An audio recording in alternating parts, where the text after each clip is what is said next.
Assalamualaikum warahmatullahi wabarakatuh. Perkenalkan kami dari kelompok 6 yang beranggotakan yang pertama Atika Suri dengan NIM 20 30 40 10 25 dan yang kedua Bella Maulina dengan NIM 20 30 40 10 29. Kami akan mempresentasikan materi tentang zakat dari mata kuliah Manajemen Lembaga Keuangan Syariah Non-Bank dengan dosen pengampu. Yang pertama, Bapak Dr. Haji Syukri Iska MAG. Yang kedua, Ibu Ivelda Ningsih SEI MA. Poin pertama, prosedur pendirian lembaga zakat.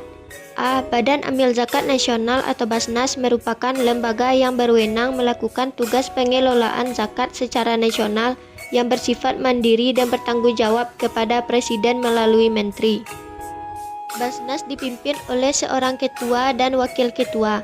Masa kerja anggota Basnas dijabat selama 5 tahun dan dapat dipilih kembali untuk 1 kali masa jabatan. Basnas terdiri atas 11 orang anggota. Keanggotaan Basnas terdiri atas 8 orang dari unsur masyarakat dan 3 orang dari unsur pemerintah.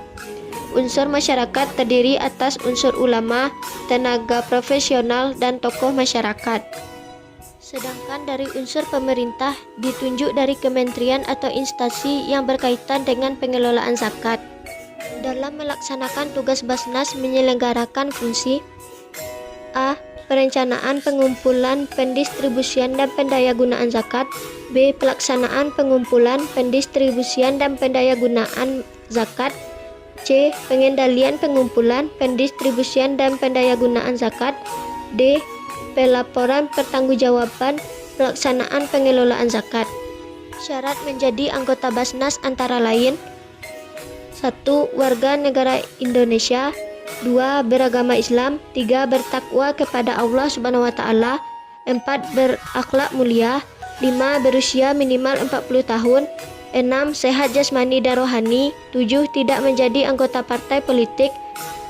8. Memiliki kompetensi di bidang pengelolaan zakat. 9. Tidak pernah dihukum karena melakukan tindakan pidana kejahatan yang diancam dengan pidana penjara paling singkat 5 tahun. Anggota Basnas diberhentikan apabila meninggal dunia, habis masa jabatan, mengundurkan diri, tidak dapat melaksanakan tugas selama 3 bulan secara terus-menerus, tidak memenuhi syarat lagi sebagai anggota.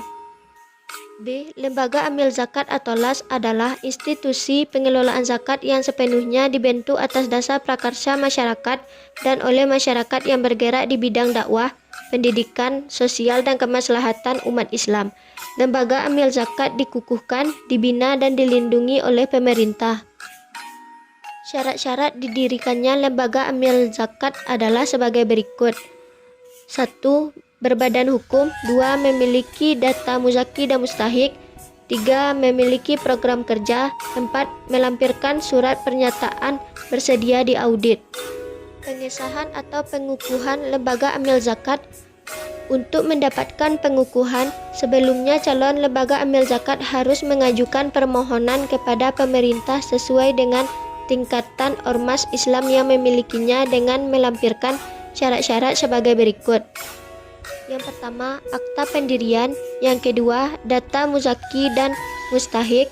Yang ketiga, daftar susunan pengurus. Yang keempat, rencana program kerja jangka pendek, jangka menengah, dan jangka panjang. Kewajiban lembaga amil zakat. Yang pertama, segera melakukan kegiatan sesuai dengan program kerja yang telah dibuat. Yang kedua, menyusun laporan termasuk laporan keuangan.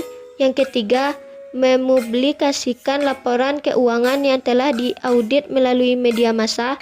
Yang keempat, menyerahkan laporan keuangan pemerintah. Pencabutan pengukuhan lembaga amil zakat. Mekanisme peninjauan ulang terhadap pengukuhan lembaga amil zakat dilakukan melalui tahapan pemberian peringatan secara tertulis sampai 3 kali baru dilakukan pencabutan pengukuhan. Selanjutnya, saya Atika Suri akan menjelaskan materi kedua, yaitu tentang mekanisme pengelolaan dana zakat. Mekanisme pengelolaan dana zakat tertuang dalam Undang-Undang Nomor 23 Tahun 2011 mengenai zakat. Disebutkan dalam pasal 5 dan 7 bahwa Basnas merupakan lembaga yang berwenang melakukan tugas pengelolaan zakat secara nasional. Dalam melaksanakan fungsinya, Basnas berfungsi sebagai 1. Perencanaan pengumpulan, pendistribusian, dan pendayagunaan zakat. 2. Pelaksanaan pengumpulan, pendistribusian, dan pendayagunaan zakat. 3. Pengendalian pengumpulan, pendistribusian, dan pendayagunaan zakat. 4. Pelaporan dan pertanggungjawaban pelaksanaan pengelolaan zakat. Dalam mengoptimalkan kinerja Basnas, maka pemerintah membentuk Basnas Provinsi dan Basnas Kabupaten Kota. Mekanisme kerja Basnas dalam pengumpulan, pendistribusian, dan pendayagunaan zakat dapat dijelaskan sebagai berikut. Pertama, pengumpulan. Secara umum ada dua jenis zakat yang diambil dari umat Islam, yaitu zakat fitrah dan zakat mal.